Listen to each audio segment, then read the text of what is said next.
Greenhouse visa নিয়ে কিছু ভয়ঙ্কর তথ্য শেয়ার করতে যাচ্ছি আজকের ভিডিওতে। বাংলাদেশি ভাইয়েরা যেভাবে রাশিয়াতে গিয়ে মানবতার জীবনযাপন করছে তাদেরই কিছু চিত্র আজকের ভিডিওতে তুলে ধরবো। আশা করি আপনারা সম্পূর্ণ ভিডিওটি দেখবেন। Welcome back to Ankit in Russia. আপনারা অনেকেই বিভিন্ন মাধ্যম থেকে জানতে পারছেন যে বর্তমানে রাশিয়াতে গ্রিন হাউসে বাংলাদেশ থেকে লোক যাচ্ছে বা বাংলাদেশ থেকে লোক নিচ্ছে গ্রিন হাউসে, এটা জানতে পারছেন। কিন্তু বাংলাদেশ থেকে যে লোকগুলো গ্রিন হাউসে যাচ্ছে তারা রাশিয়াতে যাবার পর তাদের পরিস্থিতি কি হচ্ছে, তারা কি আদৌ গ্রিন হাউসের কাজ করছে না অন্য কোনো কাজ করছে, এই তথ্য কিন্তু আমরা কেউই জানতে পারছি না বা আমাদেরকে জানতে দেওয়া হয় না।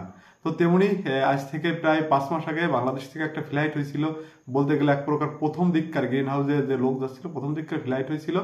20 থেকে 22 জনের একটা গ্রুপ রাশিয়াতে যায়। ওনারা বাংলাদেশ থেকে অ্যাম্বাসি ফেস করে, কন্ট্রাক্ট পেপারে সাইন করে। ওনাদের $600 বেতন দেওয়ার কথা ছিল এবং গ্রিন হাউসের কাজ টমেটো বাগান, স্ট্রবেরি বাগান, এই জাতীয় বাগানে, ফলের বাগানে ওনাদের কাজ দেওয়ার কথা ছিল।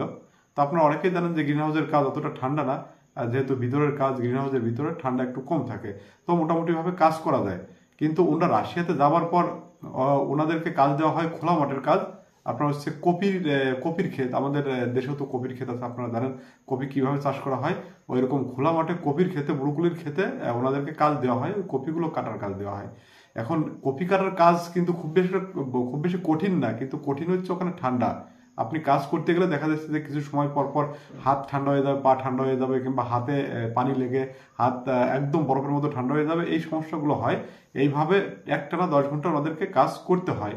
রাশিয়াতে যাওয়ার পর ওনারা কিন্তু আর ওই আপনার গ্রিন হাউসে কাজ করতে পারে নাই। তো এইভাবে কপির কাজ করার পরে ওনাদেরকে দেওয়া হয় হচ্ছে পেঁয়াজ। এখন রাশিয়াতে পেঁয়াজের সিজন, পেঁয়াজ কাটার কাজ দেওয়া হয় আপনাকে। মানে ওনারা পেঁয়াজ কেটে ধুয়ে পরিষ্কার করে, ঠান্ডা জল দিয়ে ধুয়ে পরিষ্কার করে ক্যারেট ভর্তি করে ওনারা সেটা অন্য জায়গায় রেখে দেয়। এইটা হচ্ছে বর্তমানে ওনারা কাজ করছে। এবার এই কপি কাটা, পেঁয়াজ কাটা, এই কাজগুলো করার পরে ওনারা মান্থলি যে বেতনটা পাচ্ছে সেই বেতনটা অনেকটা হাস্যকর টাইপের। ওনারা বেতন পাচ্ছে মাত্র 25 থেকে 30 হাজার। যারা একটু ভালো কাজ করছে, যেহেতু টার্গেট দিয়ে দেয়, টার্গেটে কাজ করে 25 থেকে 30 হাজার রুবল ওনারা বেতন পাচ্ছে। ওনারা প্রত্যেকে বাংলাদেশ থেকে 7.5-8 লাখ টাকা খরচ করে রাশিয়াতে গেছে। রাশিয়াতে গিয়ে যদি 25 থেকে 30 হাজার টাকা বেতন পায়, সেটা বাংলাদেশি টাকায় হতে পারে 40 হাজার টাকা। তো এই 7.5 লাখ টাকা খরচ করে 40 হাজার টাকা বেতন যারা পাচ্ছে, তারা যে কতটা কষ্টের আছে শুধু তারাই জানে।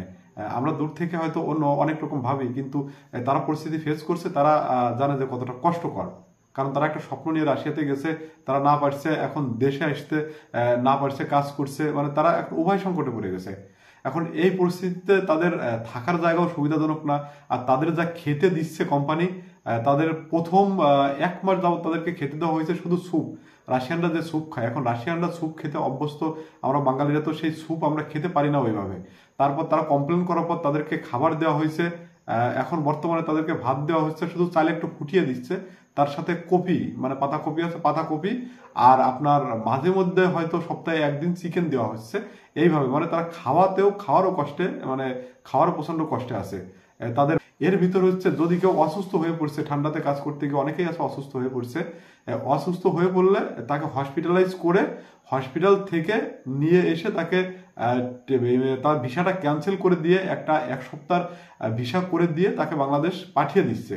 মানে এতটা অমানবিক কাজ করছে ওই কোম্পানি। এর মধ্যে 2-1 জন ওখানে একটু ওই বেতন নিয়ে মুখ খুলছে যে আমাদের তো বাংলাদেশ থেকে বলছিল $600 বেতন তোমাদেরকে দেওয়া হবে রাশিয়াতে যাওয়ার পর, আর আমাদেরকে বলছিল যে টমেটো বাগানের কাজ, স্ট্রবেরির কাজ, তো আমরা তো এই খোলা মাঠে কাজ করব না। এইভাবে একটু মুখ খুলছে, মুখ খোলার পরে ওখান থেকে আবার কয়েকজনকে পাঠিয়েও দিয়েছে। তার মানে 7-8 লক্ষ টাকা খরচ করে গিয়ে তাদেরকে আবার দেশেও ব্যাগ পাঠিয়ে দেওয়া হয়েছে। তো আমার একটাই রিকোয়েস্ট যে এজেন্সির কাছে, যে আপনারা জানেন এই সব যে আমরা সাপ্লাই কোম্পানিতে পাঠাচ্ছি, তাহলে এই সামান্য এই টাকার জন্য আপনারা এই মানে এতগুলো মানুষের স্বপ্ন নিয়ে কেন আপনারা খেলা করছেন? মানে আপনাদের কি বিবেক বোধ বলে কিছু নাই? আর যারা রাশিয়াতে যাওয়ার জন্য ফাইল জমা করছেন এইসব এজেন্সির কাছে বিভিন্ন প্রলোভনে, মানে আপনাদেরও আমি বলি, আপনারা একটু যাচাই বাছাই করে তবেই ফাইল জমা দিন। বিশেষ করে আপনার এই গ্রিন হাউসে কিন্তু ওইভাবে ভিসা হয় না। যদিও ভিসা হচ্ছে, যে ভিসাগুলো হচ্ছে, এই ভিসাগুলো কিন্তু সবই সাপ্লাই কোম্পানির ভিসা হচ্ছে। মানে মেন কোম্পানির নামে ভিসা করে সাপ্লাই কোম্পানি তাদেরকে কিনে নিয়ে গিয়ে কাজ করাচ্ছে। আর ম্যাক্সিমাম গ্রিন হাউসগুলোতে যারা কাজ করে, উজবেক কাজ করে, তাজিকিস্তান কাজ করে, আর রাশিয়াতে যারা আছে বিদেশি, তারা পার্ট টাইম হিসেবে এই কাজগুলো করে। তো তো আপনারা অবশ্যই যাচাই বাছাই করবেন, এজেন্সির সাথে কথা বলবেন যে এর আগে বাংলাদেশ থেকে লোক গেছে, তারা এরকম সমস্যার ভিতর আছে, তাদেরকে গ্রিন হাউসের কাজ দেওয়া হয় নাই, তো আমাদের ফাইল জমা দিচ্ছি আমরা, তাহলে আমাদেরকে এরকম সমস্যায় পড়বো। এই সমস্ত কিছু যাচাই বাছাই করে তবেই আপনারা ফাইল জমা দেন।